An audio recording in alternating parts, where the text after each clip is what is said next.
মহান, তুমি পৃথিবীর পালনকারী, তুমি প্রভু বিশ্বজানি। আমি তোমাকে খুঁজি, আমি তোমাকে দেখি, আমি তোমার প্রেমের কবিতা লেখি। আমি তোমাকে খুঁজি, আমি তোমাকে দেখি, আমি তোমার প্রেমের কবিতা লেখি। এই পৃথিবীর পাড়ায় পাড়ায়, দূর আকাশের তারায় তারায়, এই পৃথিবীর পাড়ায় পাড়ায়, দূর আকাশের তারায় তারায়, আমি তোমার পরিচয় পেয়ে পেয়ে হৃদয়ে তোমার ছবি আঁকি। আমি তোমাকে খুঁজি, আমি তোমাকে দেখি, আমি তোমার প্রেমের কবিতা লেখি।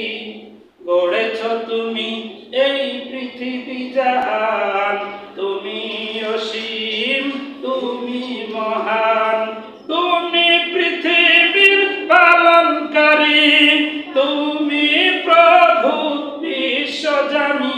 আমি তোমাকে খুঁজি, আমি তোমাকে দেখি, আমি তোমার প্রেমের কবিতা লেখি।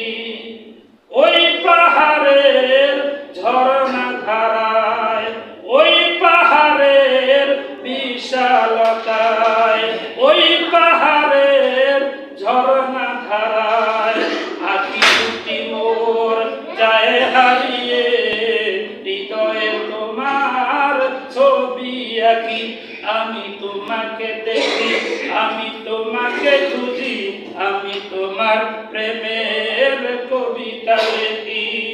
গড়েছ তুমি এই পৃথিবী জাহান, তুমি অসীম, তুমি মহান, তুমি পৃথিবীর পালনকারী, তুমি প্রভু বিশ্বজানি।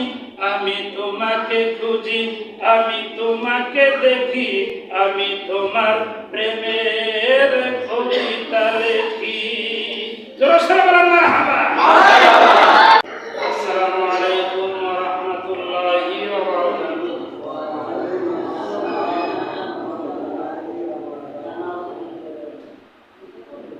আলহামদুলিল্লাহিল্লাযী জাআলা আশ-শামসা ওয়াল কমারা বিহুসবান, ওয়ান নাজমা ওয়াশ-শাজারা ইয়াসজুদান, ওয়া ফাদ্দালা জামানান আলা জামান, কামা ফাদ্দালা মাকানান আলা মাকান, ওয়া ইনসানান আলা ইনসান।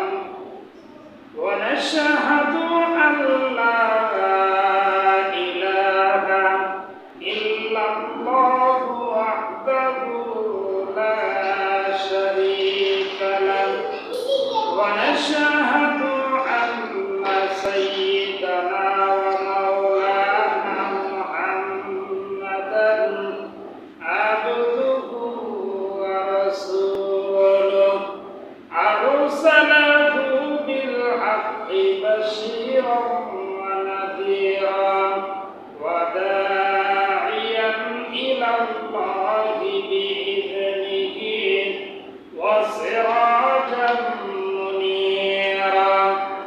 আম্মা বা'দু ফাকাদ ক্বালা আল্লাহু তাআলা ফি কালামিহিল মাজিদ ওয়া ফুরকানিহিল হামিদ। আউযু বিল্লাহি মিনাশ শাইতানির রাজীম। বিসমিল্লাহির রাহমানির রাহিম। ওয়াল্লাযীনা কাফারু আ'মালুহুম কাসারাবিন বিকিআতিন ইয়াহসাবুহু الظمآن ماء حتى إذا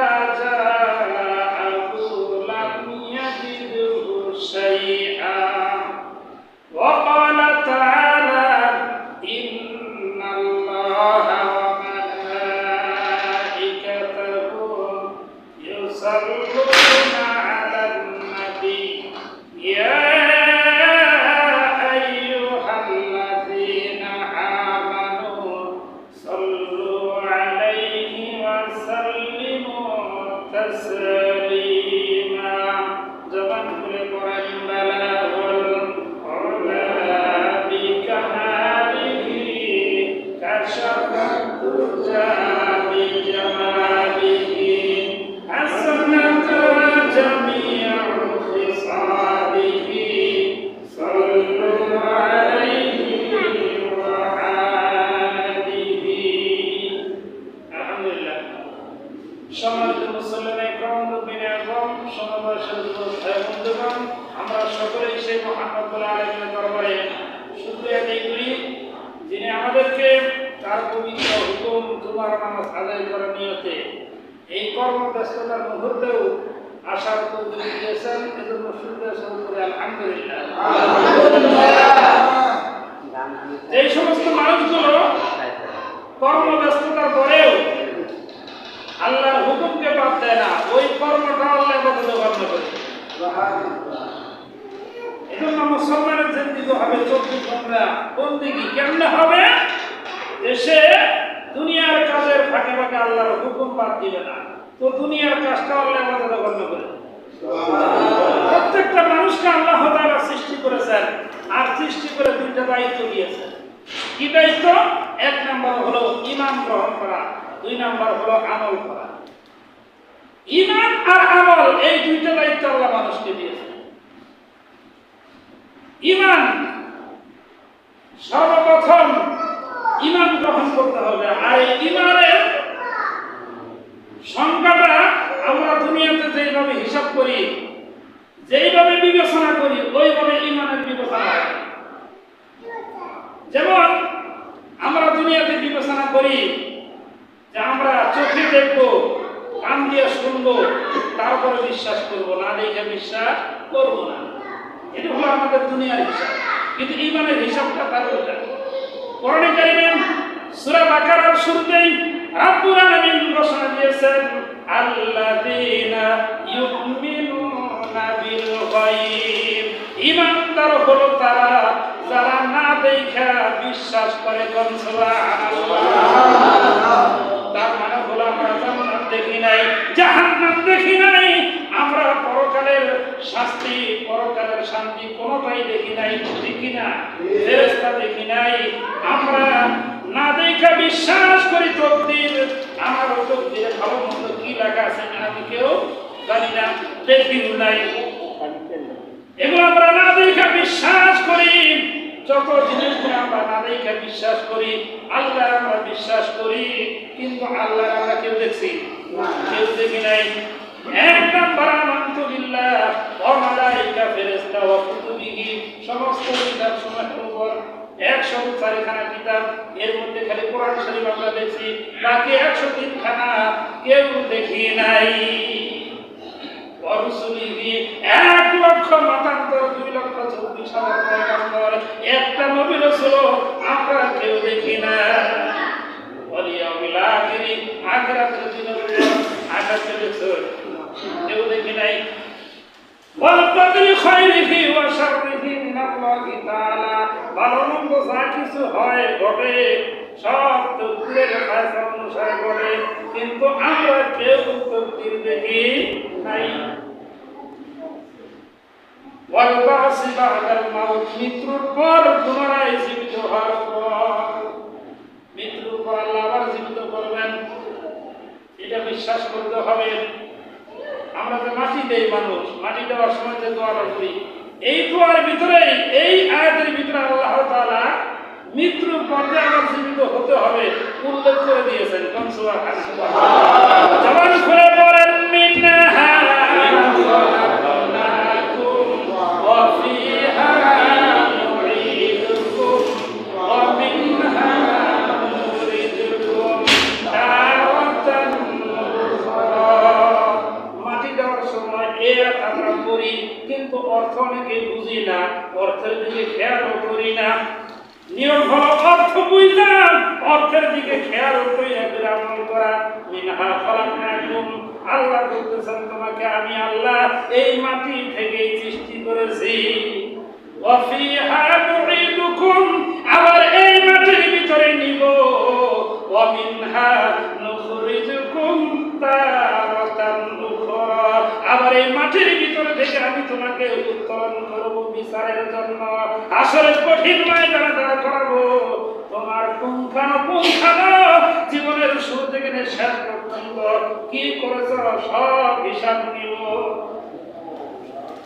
এজন্য বলতেছিলাম আমরা দুনিয়ার ভিতরে যেভাবে হিসাব করি কিন্তু ইমানের হিসাবটা তার উল্টা দুনিয়াতে আমরা না দেখে বিশ্বাস করি না না শুই না বিশ্বাস করি না এখন তো আরো বৈজ্ঞানিক সুবিধা করে দিছে বিদেশ থাকে মোবাইলে ইমোর মাধ্যমে ভিডিও কলের মাধ্যমে দেখা যায় হোয়াটসঅ্যাপের মাধ্যমে দেখা যায় যে কোন জায়গায় আছে কেমনে আছে কি করতেছে কোন জায়গায় বৈশাখ কথা বলতেছে চেহারা সহ আশেপাশে সব দেখা যায় বলেন ঠিক কিনা কিন্তু ইমানের অর্থ হলো তার উল্টা একটাও দেখা যায় না তারপরে বিশ্বাস করতে হয় তাই বলে কি আমরা না দেখে বিশ্বাস করি না আমরা না দেখলেও আমাদের নবীকে আল্লাহ এই সবগুলো জিনিস দেখাইছেন সুবহানাল্লাহ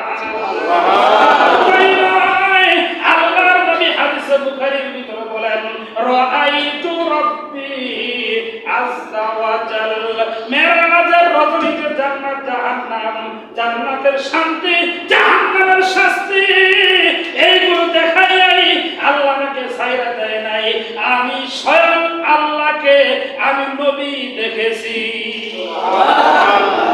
তাহলে বোঝা গেল আমরা না দেখলে একজন দেখছে ঠিক কিনা আর এমন মানুষে আল্লাহ দেখাইছেন যাকে তার ঘোর শত্রু যারা তারা পাগল বলছে তারা জাদুকর বলছে কিন্তু মিথ্যাবাদী বলতে পারে নাই সেই নবীকে আল্লাহ দেখাইছেন এজন্য না দেখে বিশ্বাস করার নামই হলো খাঁটি ঈমানদার আর মুফাসসিরগণ বলেন তিন জিনিসের সমন্বয়ে খাঁটি ঈমানদার হওয়া যায় এর ভিতরে এক নাম্বার হলো মুখে স্বীকার করা মুখে স্বীকার করা অনেকেই স্বীকার করে যে ভাই আসেন নামাজে দেয় হুজুর নামাজে যান দরকার ঠিক আছে তাই হুজুর দেয় এরকম লোক আছে না মুখে স্বীকার করে দুই নাম্বার হলো অন্তরে বিশ্বাস করা হুজুর আমার ঈমান ঠিক আছে তার মানে অন্তর ঠিক আছে কিন্তু নামাজের ধারে কাছে নাই এমন লোক আছে না আমার ঈমান কি হুজুরের সাথে বাক্কা আছে নামাজ এটা দেখি নামাজ না গেল ঈমান ওর ঈমানের মসজিদ কোনতে আনতে পারে না জান্নাতে নিব কেমনে ঠিক কি না নবীজি বলেন বাইনাল আবদি ওয়া বাইনাল কুফরি তারকুস সালাহ মুসলমান আল্লাহর বান্দা আর কাফের বেঈমান এর ভিতরে পার্থক্যই করে নামাজ যে নামাজ পড়ে সে খাঁটি মুসলমান যে নামাজ পড়ে না সে নামে মুসলমান কামে মুসলমান না তারপরে তিন নাম্বার হলো স্বীকার অনুযায়ী কাজ করা স্বীকার অনুযায়ী কাজ করা এক নাম্বার মুখে স্বীকার করা দুই নাম্বার হলো অন্তরে বিশ্বাস করা তিন নাম্বার হলো স্বীকার অনুযায়ী কাজ করা তার মানে আপনি স্বীকার করেন সত্য কথা বলা দরকার সত্য কথা বললে সব হয় তাহলে বইলা যখন বাস্তবায়ন করবেন এটাই হবে কাজে পরিণত করা নামাজ পড়া দরকার নামাজ যখন পড়বেন অন্তরে বিশ্বাস নিয়ে তখন এই পরিপূর্ণ ঈমানদার হলো কোন সুবহানাল্লাহ এই পরিপূর্ণ ঈমানদারের দাম কত বলে যে জাররা থেকে জাররা পরিমাণ তার মানে একটা সরিষাকে 70টা ভাগ কইরা এক ভাগ যতটুকু হয় ততটুকু ধরে একটা জাররা এই জাররা পরিমাণ ঈমান নিয়ে যদি কেউ মৃত্যুবরণ করে এই 10টা দুনিয়া একত্রিত করলেন যত বড় হবে এর চাইতেও বড় একটা জান্নাত আল্লাহ তাকেই দান করে দিবে এটা হলো সর্বনিম্ন জান্নাত সর্ববড় জান্নাত এখন অনেকের প্রশ্ন থাকতে পারে হুজুর এত বড় জায়গা আল্লাহ পাবো কোনো বৈজ্ঞানিক এখন বের করেছে জায়গার অভাব নাই 10 দুনিয়াকে 10,000 দুনিয়া দিলেও এত জায়গা আছে জায়গা কমতি হবে না বৈজ্ঞানিকগণ গবেষণা করেন একটা গ্রহ আবিষ্কার করছেন ওই গ্রহটার নাম দিছে কুয়াশার। বলে আলোর গতি প্রতি সেকেন্ডে 1,86,000 মাইল, 1,86,000 মাইল বেগে চলতে পারে প্রতি সেকেন্ডে। এরকম একটা রকেট যদি বের করা হয়, আর ওই রকেট যদি দুনিয়ার জমিন থেকে ছাড়ে, ওই কুয়াশার পর্যন্ত, ওই গ্রহ পর্যন্ত যাইতে সময় লাগবে 1000 বছর। সুবহানাল্লাহ। তাহলে কত জায়গা উপরে আছে। আর নবীজি বলেন এই সপ্তম আসমানের উপরে হলো জান্নাত। সুবহানাল্লাহ। আর এই গ্রহ কোথায় আছে? বলে এই গ্রহ আছে প্রথম আসমানের নিচেই।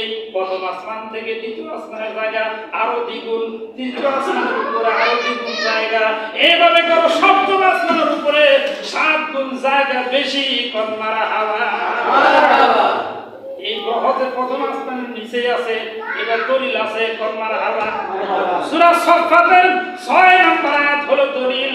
এই আয়াতের ভিতরে আল্লাহ বলেন ইন্না যায়্যানাস সামাআ আদ-দুনিয়া বিজিনাতিল কাওয়াকিব। আল্লাহ বলেন আমি প্রথম আসমানকে গ্রহ, নক্ষত্র, চন্দ্র, সূর্য, তারকা এইগুলো দিয়া সুসজ্জিত করে রেখেছি। গড়েছ তুমি এই পৃথিবী জাহান, তুমি অসীম, তুমি মহান, তুমি পৃথিবীর পালনকারী, তুমি প্রভু বিশ্বজানি। আমি তোমাকে খুঁজি, আমি তোমাকে দেখি, আমি তোমার প্রেমের কবিতা লেখি। আমি তোমাকে খুঁজি, আমি তোমাকে দেখি, আমি তোমার প্রেমের কবিতা লেখি। এই পৃথিবীর পাড়ায় পাড়ায়, দূর আকাশের তারায় তারায়, এই পৃথিবীর পাড়ায় পাড়ায়, দূর আকাশের তারায় তারায়, আমি তোমার পরিচয় পেয়ে পেয়ে হৃদয়ে তোমার ছবি আঁকি। আমি তোমাকে খুঁজি, আমি তোমাকে দেখি, আমি তোমার প্রেমের কবিতা লেখি। গড়েছ তুমি এই পৃথিবী জাহান, তুমি অসীম, তুমি মহান, তুমি পৃথিবীর পালনকারী, তুমি প্রভু বিশ্বজানি। আমি তোমাকে খুঁজি, আমি তোমাকে দেখি, আমি তোমার প্রেমের কবিতা লেখি। ওই পাহাড়ের ঝরনা ধারায়, ওই পাহাড়ের বিশালতায়, ওই পাহাড়ের ঝরনা ধারায় আঁকি দুটি মোর যায় হারিয়ে, হৃদয়ে তোমার ছবি আঁকি। আমি তোমাকে দেখি, আমি তোমাকে খুঁজি, আমি তোমার প্রেমের কবিতা লেখি। গড়েছ তুমি এই পৃথিবী জাহান, তুমি অসীম, তুমি মহান, তুমি পৃথিবীর পালনকারী, তুমি প্রভু বিশ্বজানি। আমি তোমাকে খুঁজি, আমি তোমাকে দেখি, আমি তোমার প্রেমের কবিতা লেখি। তালাশ করলে আল্লাহর পরিচয় পাওয়া যায়। এজন্যই তো আল্লাহ করে দিয়েছেন কুল সিরু ফিল আরদ ফানজুর কাইফা কানা আকিবাতুল মুকাজ্জিবিন। আমার দুনিয়া ঘোরো আর আমার সৃষ্টিগুলো দেখা আমাকে কল্পনা করো, আমাকে দিলের ভিতরে অনুভব করো। সুবহানাল্লাহ। বলতেছিলাম ঈমানের বিষয়টা না দেখা বিশ্বাস করতে হবে। আর 2 নাম্বার হলো আমরা যুক্তিতে বিশ্বাসী।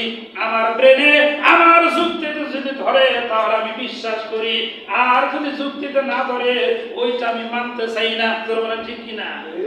কিন্তু ঈমানের বিষয়টা হলো তার উল্টা। আমার যুক্তিতে ধরুক বা না ধরুক, কোরআনে আছে, হাদিসে আছে, এইটাই আমাকে মানতে হবে।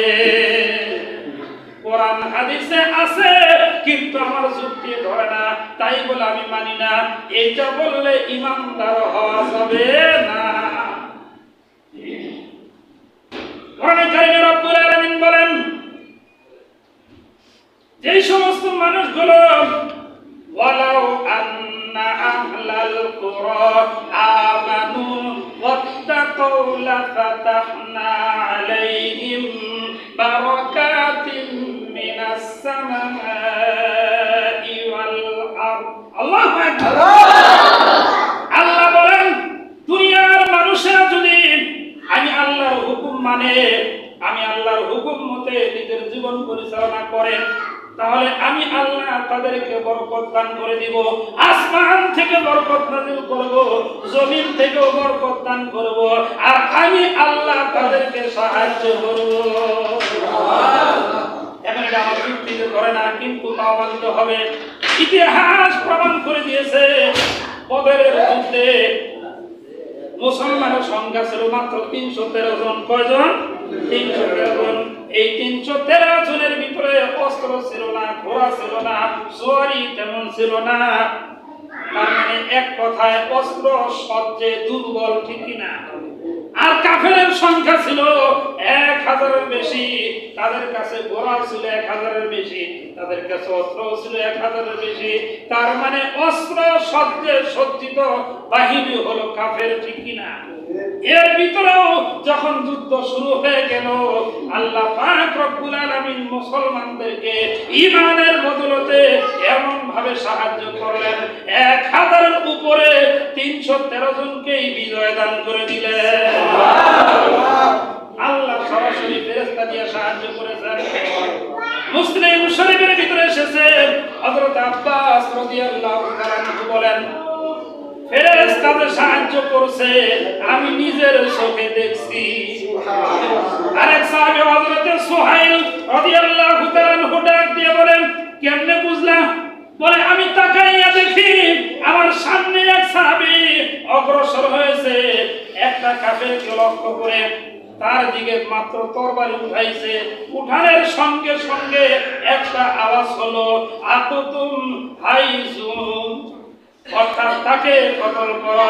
সঙ্গে সঙ্গে সে লুইটা ঘোড়া থেকে জমিনে পড়ে গেছে, আর তার কাল্লাটা শরীর থেকে আলাদা হয়ে গেছে। বলে, এটা তো সাহাবী আঘাত করে নাই। বলে, কি আঘাত করলো? বলে, ফেরেশতা আঘাত করেছে। সাহাবী শুধু ইশারা করেছেন, টার্গেট নিয়েছে, কিন্তু টার্গেটের আগেই ফেরেশতা সাহায্য করে দিয়েছেন। এজন্য আমি আপনি যদি আল্লাহর প্রতি ঈমান আনি, আল্লাহর হুকুম মতো চলি, জীবনকে পরিচালনা করি, আমাদেরকেও ওই বদরের যুদ্ধের সময় যে আল্লাহ ছিল, ওই আল্লাহ এখন আছে না নাই? আল্লাহু আকবার, আল্লাহু তাকবীর, আল্লাহু আকবার। কোরআন হাদিস যেখানে, আল কোরআনের আলম, লিল্লাহি তাকবীর। আমাদেরকে খাঁটি ইমানদার হিসেবে কবুল করেন, বলেন আমিন।